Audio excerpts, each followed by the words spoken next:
Well, may pangarap ka ba at ideal woman? Ano po yung talagang inaasam-asam ko mga kalingap, no? And yung gusto ko talagang magiging dawan ko mga kalingap someday is yung simpleng babae lang po mga kalingap na ano po, hindi maarte and praktikal lang po sa buhay mga kalingap, kagaya ko po na balik kung anong mga ginagawa ko or anong mga kagustuhan ko, yun din po sa kanya mga kalingap. And basta may nag-aralan lang and mabait po mga kalingap. Ayun. Ayan, maliwanag na mga millennials, mga viewers ni mga tagahanga ni Roel at ayan alam nyo na yung mga categories, alam nyo na kung paano kayo papasa kay Roel. Ayan, magandang tips yun nabigay natin at maraming salamat Roel sa time na binigay mo. Ayan, maraming salamat. Ba talaga Roel? Siya na ba? Maraming nagtatanong.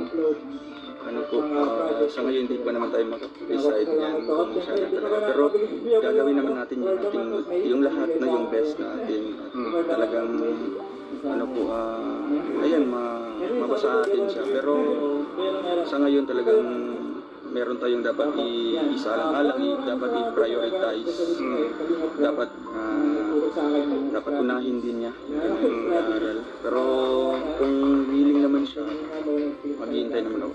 Yun, why not, Siya na pala yung dawan. Yung sa part 1 natin yung dawan na hinahanap nila.